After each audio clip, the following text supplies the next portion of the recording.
그리스 제국을 꿈꾼 아테네. 1. 서론 아테네. 그리스 제국을 꿈꾸다. 아테네는 기원전 5세기 페르시아 전쟁 이후 그리스 세계에서 가장 강력한 세력으로 부상하며 그리스 전체를 통합하려는 야망을 품게 되었습니다. 본래 아테네는 폴리스 도시국가 체제의 일부로 다른 그리스 도시국가들과 대등한 관계를 맺고 있었습니다.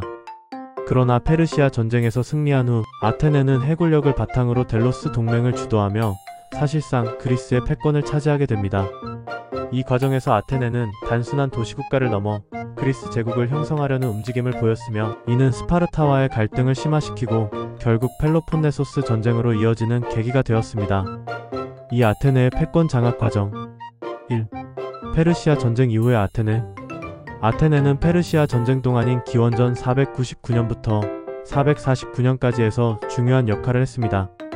특히 살라미스의 전인 기원전 480년에 아테네의 해군이 결정적인 승리를 거두면서 그리스 세계에서 아테네의 위상은 급격히 상승했습니다. 이후 플라타이아 전투 기원전 479년과 미칼레 전투 기원전 479년에서도 승리를 거두며 페르시아의 영향력을 몰아내는 데 성공했습니다. 페르시아 전쟁이 끝난 후 그리스 도시국가들은 여전히 페르시아의 재침공을 우려했습니다. 이에 따라 아테네는 기원전 478년 델로스 동맹을 결성하며 그리스 도시국가들의 방어를 주도하게 됩니다. 델로스 동맹에서 아테네 제국으로. 처음에 델로스 동맹은 페르시아의 재침공을 막기 위한 방어적 성격을 띠었지만 시간이 흐르면서 점점 아테네 중심의 해상 제국으로 변모하게 되었습니다. 동맹의 운영 방식 변화는 초기에는 각 도시국가들이 병력과 함선을 제공했지만 시간이 지나면서 많은 도시국가들이 대신 공물을 바치는 형태로 변했습니다. 이 공물은 아테네가 동맹을 운영하는 데 활용되었고 점점 아테네의 독점적 권력이 강화되었습니다. 델로스 금고에 이전을 하게 되는데 기원전 454년 아테네는 동맹의 공동 금고를 델로스에서 아테네로 이전하였으며 이를 아테네 제국화의 상징적인 사건으로 볼 수 있습니다. 이 금고의 자금은 아테네의 도시 발전과 해군 강화에 사용되었습니다. 반항하는 도시국가들에 대한 탄압이 생겨납니다. 델로스 동맹 내에서 아테네의 패권적 태도에 반발하는 도시국가들이 나타났으며 아테네는 무력으로 이를 진압하였습니다. 예를 들어 기원전 469년 락소스, 기원전 465년 탈로스가 탈퇴하려 했으나 아테네가 강제로 동맹에 잔류하도록 만들었습니다. 결국 델로스 동맹은 명목상 동맹이었지만 실질적으로는 아테네 중심의 해상 제국으로 변화하였습니다. 3. 페리클레스 시대 아테네 황금기. 기원전 5세기 중반 페리클레스가 아테네의 지도자로 등장하면서 아테네의 제국적 성격은 더욱 강화되었습니다.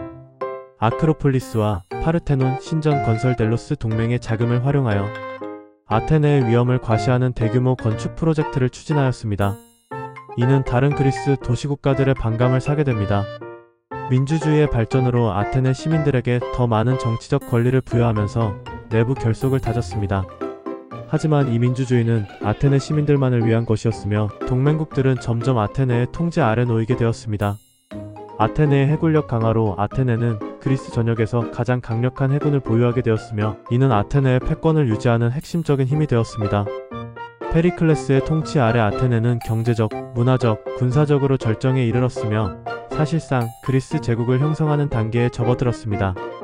3. 스파르타와의 갈등 및 펠로폰네소스 전쟁. 아테네가 델로스 동맹을 통해 강력한 해상 제국을 구축하는 동안 스파르타는 이에 위협을 느끼고 있었습니다. 스파르타는 육군 중심의 강력한 군사국가로 펠로폰네소스 반도의 여러 도시국가들과 펠로폰네소스 동맹을 형성하고 있었습니다. 아테네의 패권주의가 심화되면서 두 세력 간의 긴장은 점점 고조되었습니다. 기원전 431년 결국 펠로폰네소스 전쟁이 발발하였고 이는 그리스 세계 전체를 혼란에 빠뜨린 대규모 전쟁으로 이어졌습니다. 아테네는 해군을 중심으로 전투를 벌였으나 전쟁 중 패스트가 발생하여 지도자인 페리클레스가 사망하는 등 내부적으로도 큰 혼란을 겪게 되었습니다. 4. 아테네 제국의 몰락. 펠로폰네소스 전쟁 기원전 431년부터 404년까지 결국 스파르타의 승리로 끝났으며 아테네는 패배한 후 강제적으로 델로스 동맹을 해산해야 했습니다.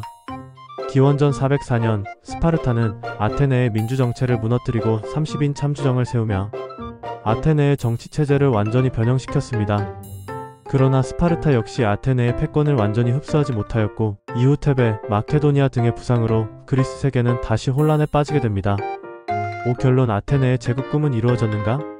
아테네는 델로스 동맹을 기반으로 그리스 제국을 구축하려 했지만 스파르타와의 갈등, 내부 정치적 혼란, 전쟁에서의 패배로 인해 결국 그 꿈은 좌절되었습니다. 그러나 아테네가 이룩한 해상 제국의 유산은 이후 헬레니즘 시대와 로마 제국에까지 영향을 미쳤으며 민주주의와 철학, 예술 등의 분야에서 서양 문명의 기초를 형성하는 중요한 역할을 하였습니다.